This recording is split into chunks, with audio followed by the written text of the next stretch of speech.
Muy buenas tardes. Para dar continuidad con la clase previa, en donde hablábamos sobre la vida y obra de Kalecki, en esta ocasión hablaremos sobre las semejanzas y las diferencias que estos autores realizaron en cuanto al aporte macroeconómico. Comencemos así con las semejanzas. Como semejanzas, tenemos algunas a puntualizar. Primeramente comenzaremos con los ciclos económicos.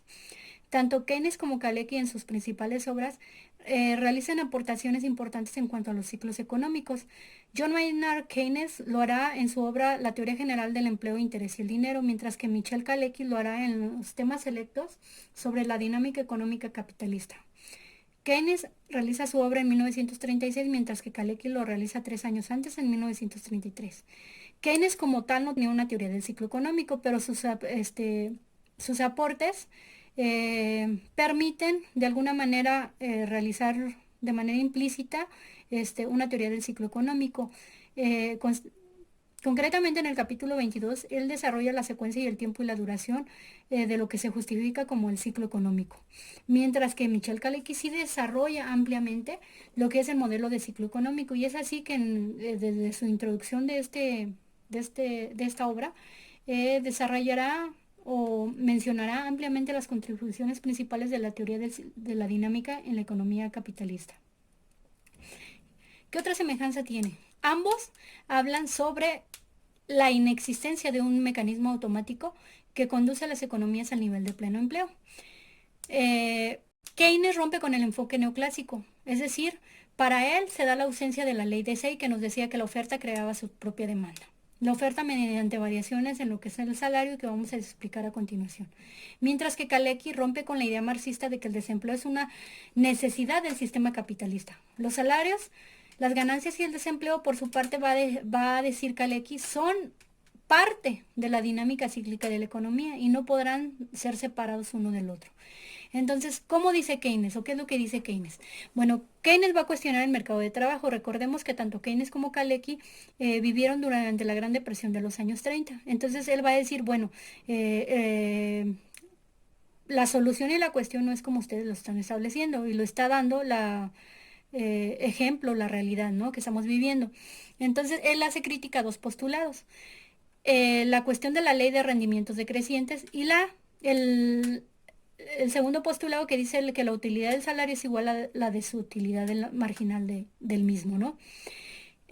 ¿A qué hace referencia la ley de rendimientos decrecientes? La ley de rendimientos decrecientes dice que a medida que se incrementa la ocupación de, de la ocupación laboral, siempre y cuando se mantenga constante el capital, la aportación de estos trabajadores cada vez va a ser menor.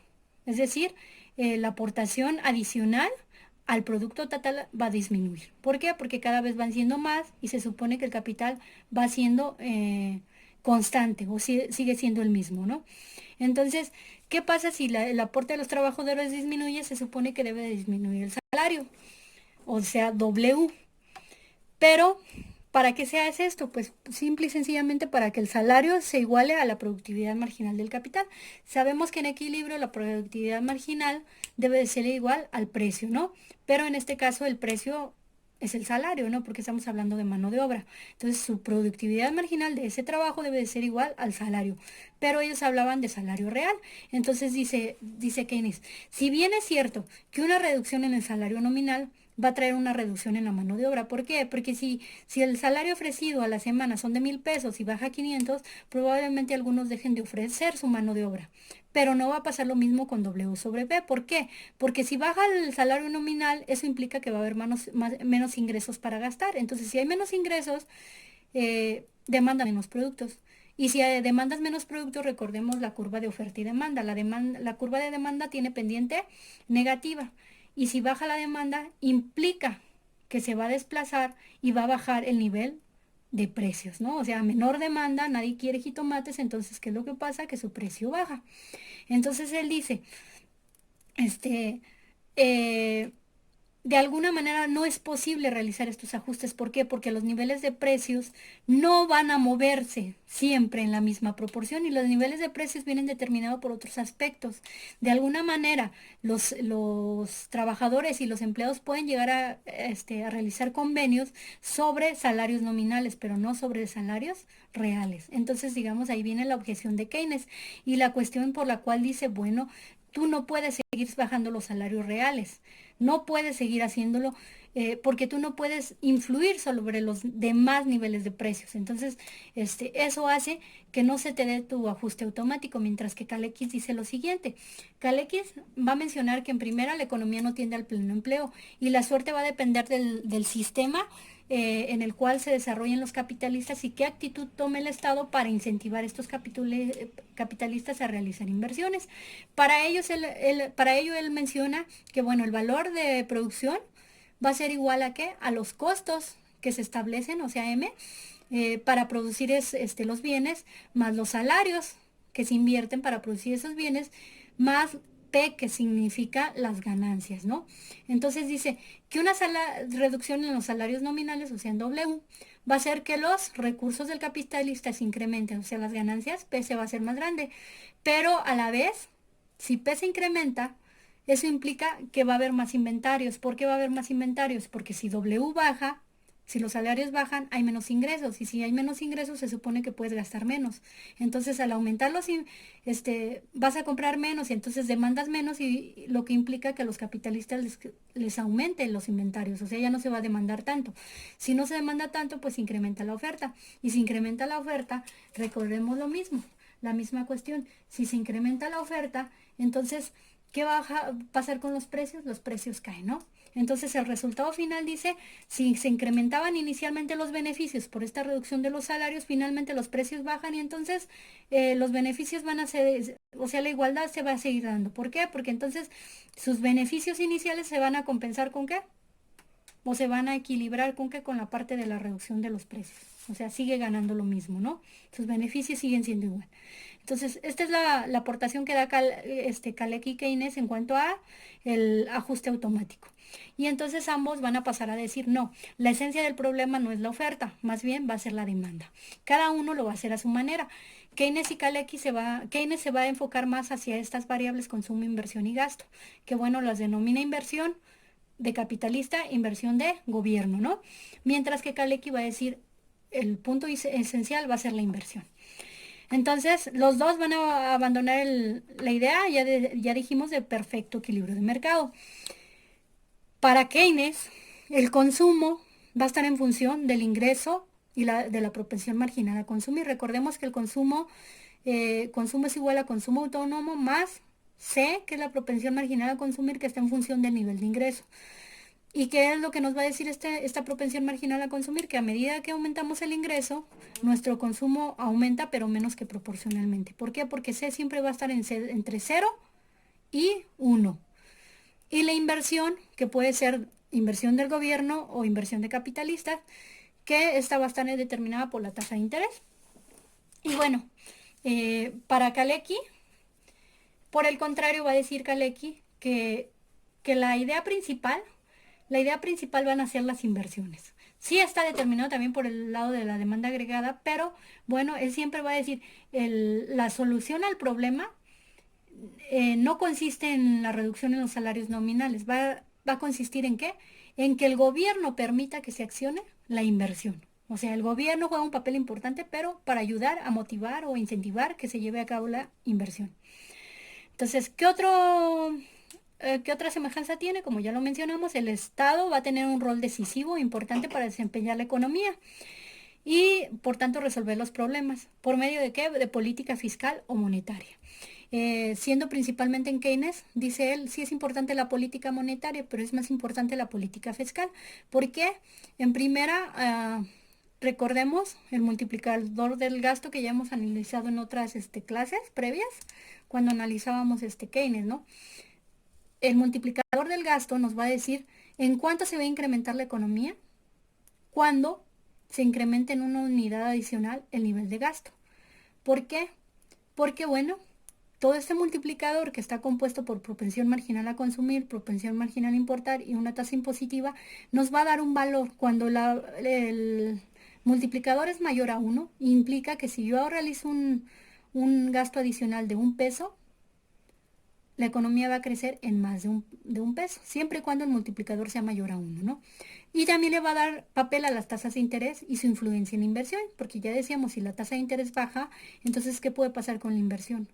La inversión aumenta, ¿no? O sea, es más rentable, es bueno realizar la inversión. Y además aquí es muy importante hablar de la eficiencia marginal del capital, que es, o menciona Keynes, es la tasa de descuento a la cual los rendimientos futuros estimados de la inversión igualan el monto inicial de la inversión. ¿Qué es esto? No es otra cosa más que ver el resultado futuro de la inversión, o sea, qué pronostico en un futuro con respecto al presente. ¿Sí? Esto, digamos, de alguna manera para Keynes dice la inversión no va a ser estable o no va a ser dada, como mencionaban los neoclásicos. Para él es una incertidumbre, se convierte en una incertidumbre que va a generar únicamente la esperanza de retornar la inversión. Para Kalecki va a decir, bueno, lo importante aquí es establecer una política. ¿De qué tipo? Una política preferentemente monetaria por su impacto directo, que acerque el nivel de producción de la economía al nivel de pleno empleo. Pero para ello van a jugar un papel importante las instituciones bancarias. ¿Por qué? Porque él dice, sí es importante la tasa de interés, pero es más importante generar los créditos suficientes para que se lleve a cabo la inversión. Si muevo la tasa de interés, probablemente la tasa de interés influye en la inversión, pero no es un hecho que se va a dar. En cambio, los créditos están disponibles y es más importante o más directo que se efectúen por este medio. ¿Y por qué se hace? ¿Cómo lo explica él? Ok, Keynes Kalecki va a decir lo siguiente. Si se incrementa la inversión, o sea, porque el gobierno estableció los mecanismos necesarios y se lleva a cabo la inversión. Al realizar inversión, los empresarios demandan bienes de inversión, ¿no? Entonces, al demandar esos bienes, se incrementa la producción de ese tipo de bienes. Pero ¿quiénes van a producir ese tipo de bienes? Finalmente lo hacen los trabajadores. Entonces, para eso se aumenta el nivel de empleo de bienes de ese sector. Si se aumenta el empleo de bienes de ese sector, ¿qué implica? Que ellos van a ganar más y va a haber más dinero, ¿no? Si hay más dinero, entonces se demanda más bienes, en este caso de consumo, porque generalmente los trabajadores tienen un tipo de consumo un poco distinto de los capitalistas. Pero al aumentar la demanda de bienes de consumo va a incrementar la producción de esos bienes de consumo. ¿Y cómo lo haces? Pues empleando más mano de obra en ese mismo sector. Entonces se pasó de la inversión o de la demanda de mano de obra para aumentar la inversión en bienes de necesarios para el capitalista a, ¿ahora qué? Demanda de empleados para la producción de bienes del sector consumo. Es decir, en un mediano y largo plazo, finalmente el desempleo disminuye en todos los sectores, ¿no? Es a lo que concluye Kalecki. Que, digamos, a pesar de que los dos manejan la importancia del Estado, lo hacen desde un enfoque un poquito diferente. Ahora, ¿qué visión tienen respecto al desempleo? Ellos dicen que el desempleo sí existe y que no Keynes va a decir no es voluntario, mientras que Kalecki va a decir no es una necesidad. Para Keynes, digamos, los neoclásicos, ya habíamos mencionado que Keynes parte del enfoque neoclásico y después va realizando algunas objeciones. Los neoclásicos decían que había desempleo friccional y voluntario. El friccional es aquel en el cual necesitamos tiempo suficiente ¿para qué? Para cambiarnos de un empleo a otro. Y el voluntario es porque si baja el nivel de empleo, de salario o algo, yo decido dejarlo. O sea, yo ya no quiero empleo. Pero Keynes va a decir, no, o sea, hay gente que quiere demandar, pero no lo existe. Y ese empleo se llama involuntario y es lo que estaba viendo en 1929. Mientras que Kalecki dice, u objeta las ideas marxistas de que el desempleo es una necesidad del sistema capitalista. Para Kalecki dice, no es una necesidad, aunque va a estar inherente al sistema capitalista, no tiene por qué ser así y podemos aproximarnos un poquito al nivel de empleo.